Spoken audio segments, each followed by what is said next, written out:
Spy Catcher.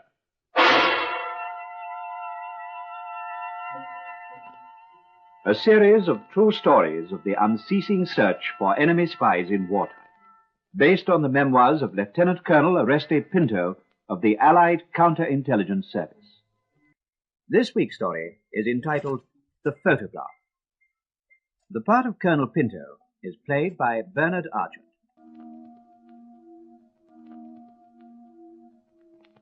In the summer of 1942, our merchant ships were under constant attack by U-boats, and our shipping losses were running high.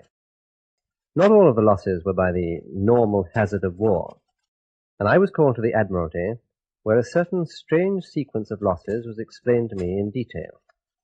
After the meeting, I was asked to investigate, and the Lieutenant Vernon of the Royal Navy was attached to me as liaison. We returned to my office to discuss the problem. Well, Vernon, let's get this straight. Cigarette? Oh, thank you, sir. Now, what are the facts? The free use of the Mediterranean is being denied to our ships. Yes, sir. So supplies to the Eighth Army in the desert are being sent by the long route via the Cape. Yes, sir. Now, the convoys leave England under Royal Naval escort and sail to Cape Town. At Cape Town, the escort leaves the convoy and returns at full speed to England to pick up the next convoy. And the merchant ships then sail unescorted into the Indian Ocean and then to Suez and the Eighth Army. Yes, sir. So far, the U-boats haven't penetrated to the Indian Ocean, at least not in any strength, and that part of the journey is safe. Now, the next point. Some of the merchant ships in the convoy are bound only for Cape Town. There they unload stores and supplies, and then turn back into the Atlantic and sail for England without escort. A small number of ships from each convoy, sir, usually 3 or 4 of them. They return on a predetermined course plotted to keep them clear of known U-boat positions. And this plan worked well until 5 months ago. There were some sinkings, sir, but the losses weren't high. 6 months ago, a certain merchant ship was transferred to the run, and since then the losses by U-boat have been exceptionally high. Naval intelligence have discovered this fact. Well, that's what we want you to investigate, sir. Now let me have this fact quite clearly. On each occasion when a group was intercepted and attacked, it contained a particular ship, the Bessborough. The group was attacked, but the Bessborough was not. On the last voyage, the Bessborough had to remain at Cape Town for overhaul, and the returning group, sailing without her, came home safely. Yes, sir. Our plotting of routes for returning ships has been very careful, but when this ship was there, they were intercepted. When she wasn't there, our plans worked well. Yes, so it could be coincidence. If not coincidence, it could be a breach of security. Someone on the Bessborough informing the Germans of the convoy's route. Well, that's what we think, sir. Well, there are strong pro-Hitler elements in South Africa. How long do these ships stay at Cape Town before they return unescorted? A week, 10 days. They have to unload and revictual and get their briefing and their orders. And the crews are allowed ashore? Yes. Well, where's the Bessborough now? Well, she's due in from Cape Town tomorrow morning. We can board her at Southampton as soon as she docks. What crew does she carry? Well, she's 8,000 tons. She'll carry a crew of 45. It's rather a mixed crew. Norwegian, Dutch, Belgian, French, and, of course, British. Right. We'll search the ship tomorrow at Southampton and interrogate the crew. Now, I'll get a team together covering Norwegian, Dutch, Belgian, and French. She'll have been at sea how long? Oh, about a month, sir. Yeah, so the crew won't like being held too long. So we'll take a team of 8. And you better make reservations on the night train. Yes, sir. Now, let's start laying our plan.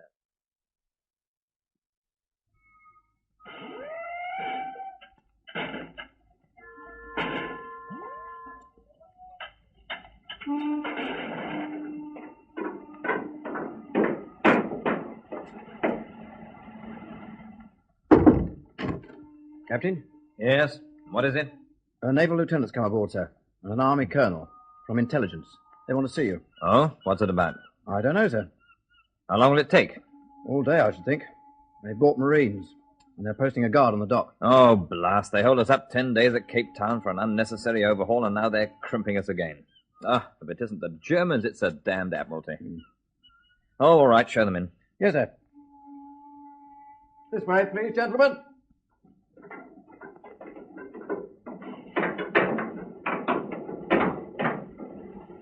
Thank you. Captain Murray, this is Lieutenant Vernon and Colonel Pinto, sir. Morning, gentlemen. Morning, Captain. Morning, sir. I have sealed orders for you, Captain, from DNI. Thank you.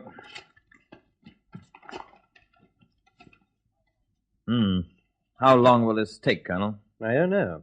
I brought a team of 8 men. We should be through by the end of the day with a bit of luck sooner. What do you mean by luck? What are you looking for? Well, it's a matter of security. Have a drink? No, thank you. You want to see all my crew? Yes, and the officers. And do you wish to question me? Not at the moment, Captain. I see. Well, here's a list of the officers and crew. All my officers are British. Thank you. Now, we've had a long voyage, Colonel, so if you don't want me, I've work to do. I'll be in my cabin. Oh, you can use the saloon. Mr. Jones here will look after you. Thank you, Captain. Captain isn't too pleased. We've had rather a rough voyage, sir. Of course. What can I do to help you, sir? Well, I'd like to speak with the officers first. My team will search the ship and interrogate the crew. Will you arrange that, Vernon? Oh, aye, sir. Now then. Well, so these papers refer to the officers. This is mine. My name is Jones. I'm first officer. Thank you, Mr. Jones. Since you're here, perhaps I can start with you. If you wish, sir. Please sit down. The Bessborough is a new ship, isn't she? Yes, sir. Built during the war. You've been with her since she came into service? Yes, sir. When she first came into service, she was sailing to the Mediterranean and to Lisbon. Yes, sir. And for the past 5 months, you've been on this run to the Cape? 6 months. Oh, yes, 6 months. Have all the officers been with the ship since she was calling at Lisbon? Yes, all of them. And the crew? About 10 of them. Will you make me a list of the 10? Yeah. Thank you. Now, both Lisbon and Cape Town are places where we can expect to find Nazi sympathizers, Mr. Jones. Do you have any friends in these ports? No, sir. And do you know of any of the officers or members of the crew who have friends in these ports and who might be rather careless about security? No, the skipper's pretty hot on that, sir. He lectures them every trip. But do the crew have friends in these ports? Well, most of them have friends of some sort, but it's mostly through the seaman's mission. Well, do you know any of them who seem to have more money than they should have, or any who bring home expensive gifts? Well, most of them bring gifts home, sir. Look, if you can tell me what you're looking for, sir, perhaps I can be of more help. All right. But it must be in strict confidence. I don't want it to get all around the ship. Very good, sir.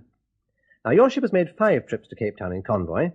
On each occasion, you have offloaded your cargo at Cape Town and returned in a group without escort. On 4 occasions, the group of ships was intercepted by U-boats and ships were lost. Yes. On the 5th occasion, the last one, you returned alone. Yes. Were you attacked? No, sir. Well, now we come to the point. You have experience of convoy work. Does it seem strange to you that whenever this ship sails with an unescorted group, the group is attacked? When it doesn't sail, they aren't. And when it sails alone, it's left alone. I don't know what you mean, sir. In all 5 voyages, were you ever actually attacked? Well, we were in the danger zone. Now, were you ever actually attacked? Did you have a torpedo fired at you? Were you ever shelled? No, sir. Well, you might say she's a very lucky ship. I hope she is, sir. Can you explain this good luck? Well, we have a good skipper, sir. Been in a lot of actions, knows what to do. There's no fussing around with him. No, I'm sure there isn't. But let's think of this. Supposing there's a breach of security about the briefing of these groups from one of the ships concerned. But who'd do that? Why should anyone risk his life? Maybe he isn't risking his life. Supposing his ship is left alone. It could be a good bargain. Do you think anyone could make an arrangement with U-boats? Do you think a U-boat commander will leave a merchant ship alone? Have you any idea what it's like out there? No, I haven't been out there, and I don't know what it's like. I'm sorry. We don't know whether it's this ship or any other ship. But we have reason to believe that it may be happening, and we must find out. Now, will you help us? Yes, of course I'll help you. I better start by giving you a complete... I interrogated the first officer, learned the hazards of convoy duty, and found that I had a good friend in him. While my team were at work with the crew, I had an interview with the second officer, Mr. Ridge. How long does the voyage usually take, Mr. Ridge? Oh, from 23 days to a month. And what's your usual route? We obey orders. Sometimes we keep close to the African coast. Sometimes we go out in the Atlantic, and there's a great deal of zigzagging. But you try to keep near each other, to stay in a group. It's advisable. Why? In case there's trouble. The ship might break down or be attacked. We've picked up a number of survivors. On these trips when the group had been attacked? Yes, the skipper always returned to look for survivors or ship's boats. He's been rescued twice himself. And, well... On these voyages, you're on the bridge? Yes, most of the time. Would it be possible for a signal to be made from your ship without it being spotted by the watch? At night? At night. Impossible. The old man's very strict. From any other ship in the group? Well, it's hard to say. All of these attacks, were they sudden? Unexpected? Oh, they always are. The first thing you see is explosion. Then a column of black smoke rises from one of the ships. Then you hear the sound of the explosion. Then there are flames. And by this time you're swinging round off course and starting to zigzag all over the ocean. You look back, and the other ship's heeling over. And you know that somewhere down there's a U-boat. And she wants you next. Yes. Now, we're talking about a breach of security, Mr. Ridge. Is there anyone on this ship that you could suspect? This ship? Well, it might not be this ship, but I'm asking you this question. Is there anyone on this ship you might suspect? Anyone whom you've seen behaving unusually, behaving suspiciously? Well, they're a pretty mixed bunch. Most merchant crews are these days, and some of them don't speak English. But I can't think of anyone who'd do that. No one at all? No one on this ship. No, not that I can think of. Well, now. Oh. Yes, Lieutenant? Mr. Jones has something to show you, sir. Well? What do you think of this, sir? A wallet. It was spotted by the watch, sir. He saw a scuttle open below him. This was thrown out. Luckily, it floated. He ordered it to be retrieved. When was this? Just a few minutes ago, sir. So the news has got round, hasn't it? So it seems. Do you recognize this wallet? No. You, Mr. Ridge? No, sir. You know which deck it was thrown from? Well, it must have come from C deck, sir. The scuttles on D deck are permanently battened down, and none has been forced. And what's on C deck? Well, there are a number of cabins, sir, but it wasn't one of them. I've checked. It was a lavatory. Well, someone's been into it. When was this thrown out? About 10 minutes ago, sir. Then I want you to trace every man who's been in there in the past 20 minutes. No, you better make that half an hour. And I want to see them. Yes, sir, right away. You better come with me, Mr. Ridge. All right. Well, Lieutenant, what do you make of this? Perhaps DNI was right, sir. Perhaps. What's in it? It's rather wet. Let's have a look. There's a wad of money. South African. About £40 worth. I wonder why you wanted to be rid of that.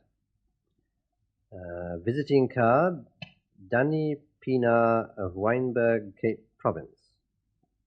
It looks like 2 phone numbers on the back. Can you make them out? No. The ink's run. Pity. Still, we'll deal with that. 2 field postcards, unused. 3 postage stamps, British. And a photograph. Girl, sir? Yes, pretty. Studio portrait, bit old-fashioned. Grecian column, urn on top, and bit of palm tree in the back. Continental, I'd say. Spanish or Portuguese. What do you think? Not Spanish, sir. What isn't? Well, the girl. It says, all my love, Greta.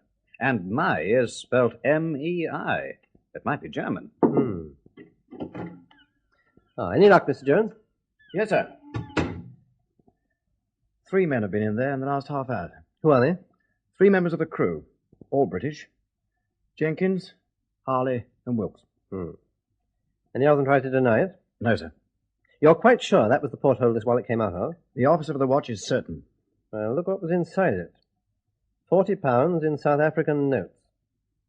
Did you ever know an AB to leave a port with £40 in local currency? Well, it depends, sir. It's unusual. It's a lot of money to be thrown away. Yes. And this photograph. All my love, Greta. Do you recognize it as belonging to any of the crew or any officer? No. Now, you say the 3 men are Jenkins, Harley, and Wilkes. Which one was in there nearest to the time this was thrown out? I'm not quite sure, sir. Either Harley or Wilkes. Well, I'll see Harley first. But I want the others kept under guard. Do you know much about Harley? Yes, he's a quiet lad, good sailor. What does he do in port? He stays aboard most of the time. He studies. He's studying to be an officer. Does he drink? No, very seldom. Never seen him drunk. He has a good record. Well, I'll see him first. Very good, sir. And I think perhaps I'll accept your captain's invitation for a drink in the meantime. Yes, of course, sir. Help yourself.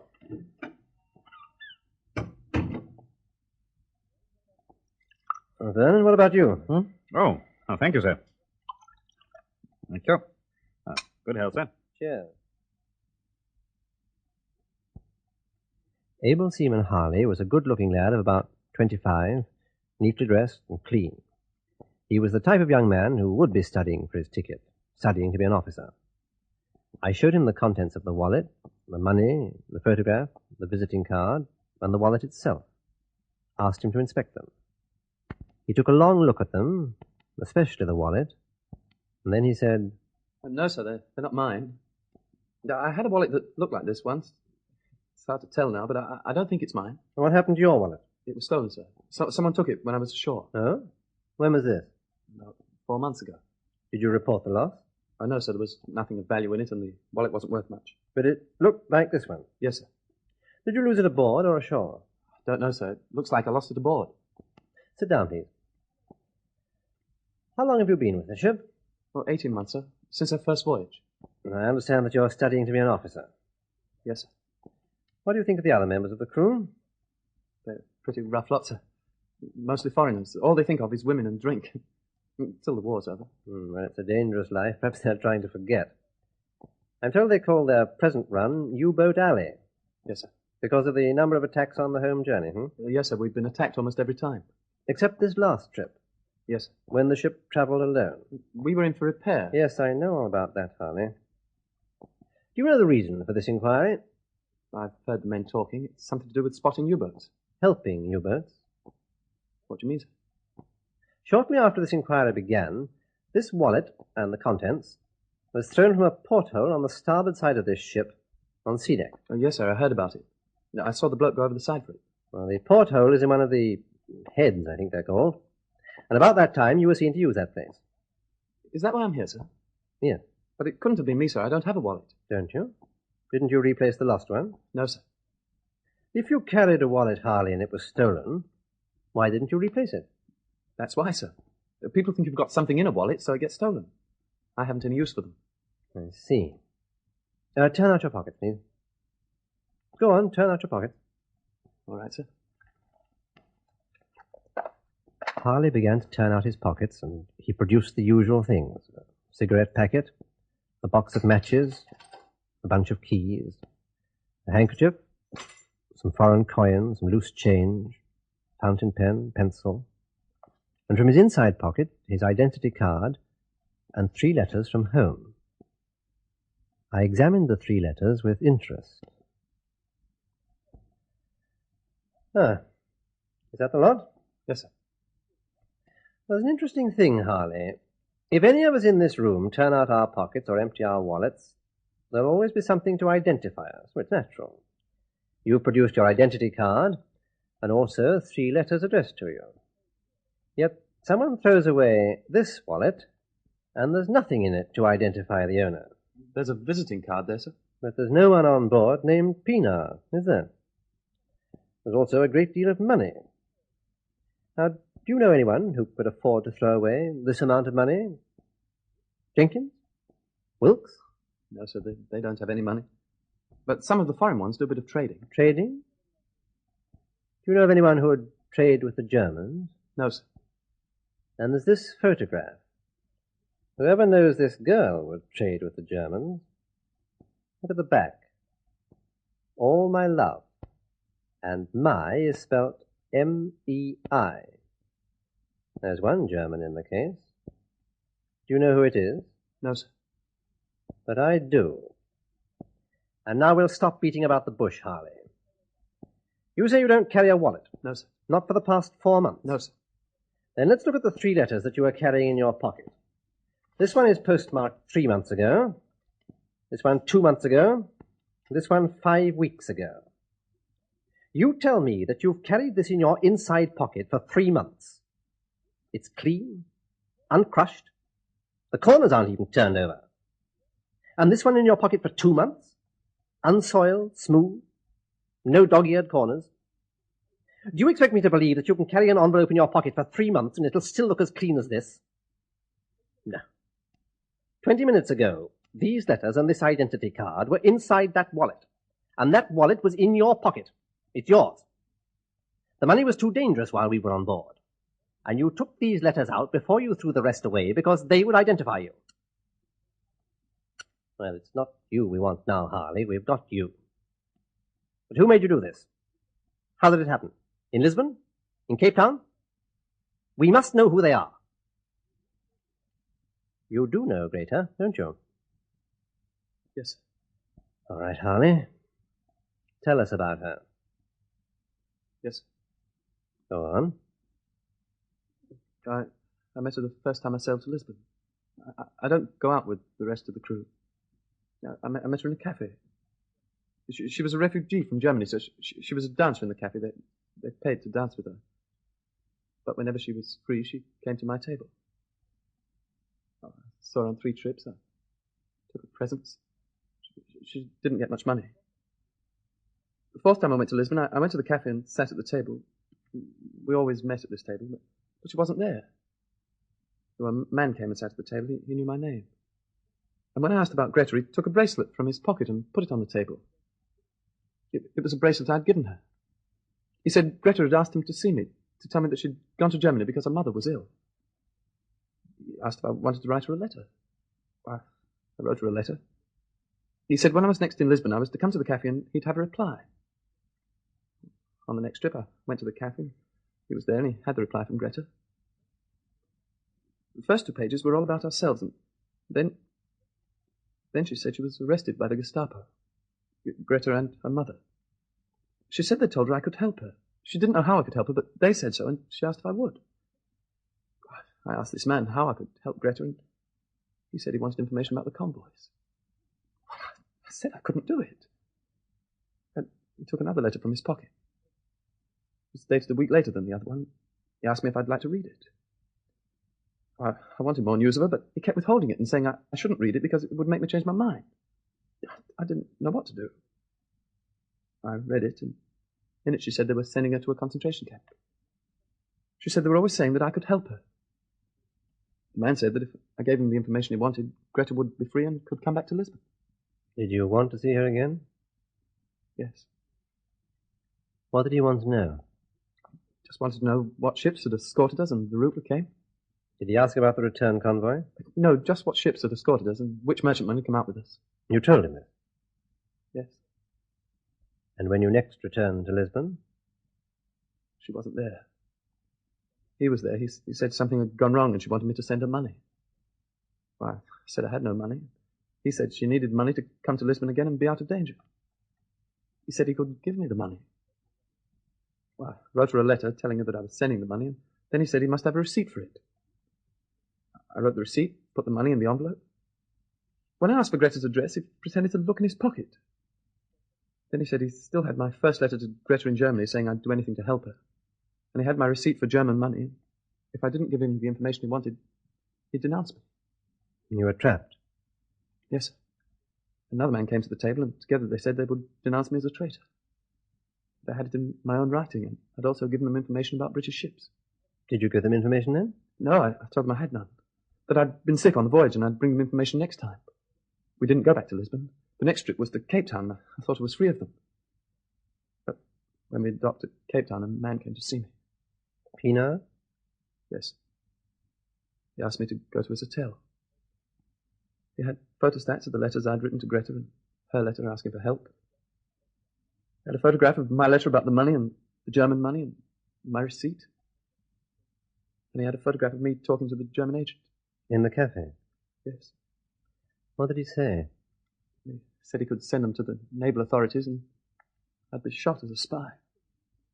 He said if I gave him the information he wanted, my ship would always be safe.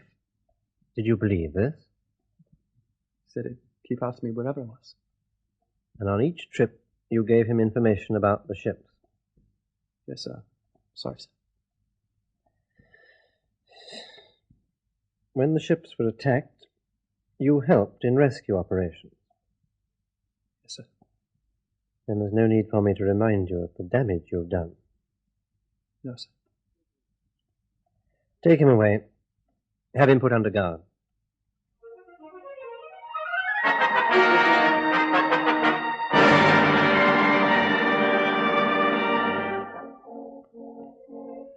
Harley, that is not his real name. was taken to the ship's cell. When the escort called for him, he was dead. He must always have gone in fear of discovery, for he carried the instrument of suicide concealed in his shoe.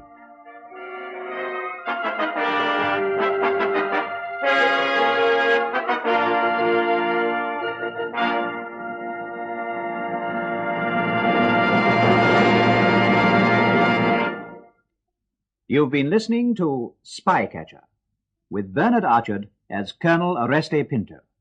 The script was written by Robert Barr, and the program produced for the BBC by Charles Maxwell.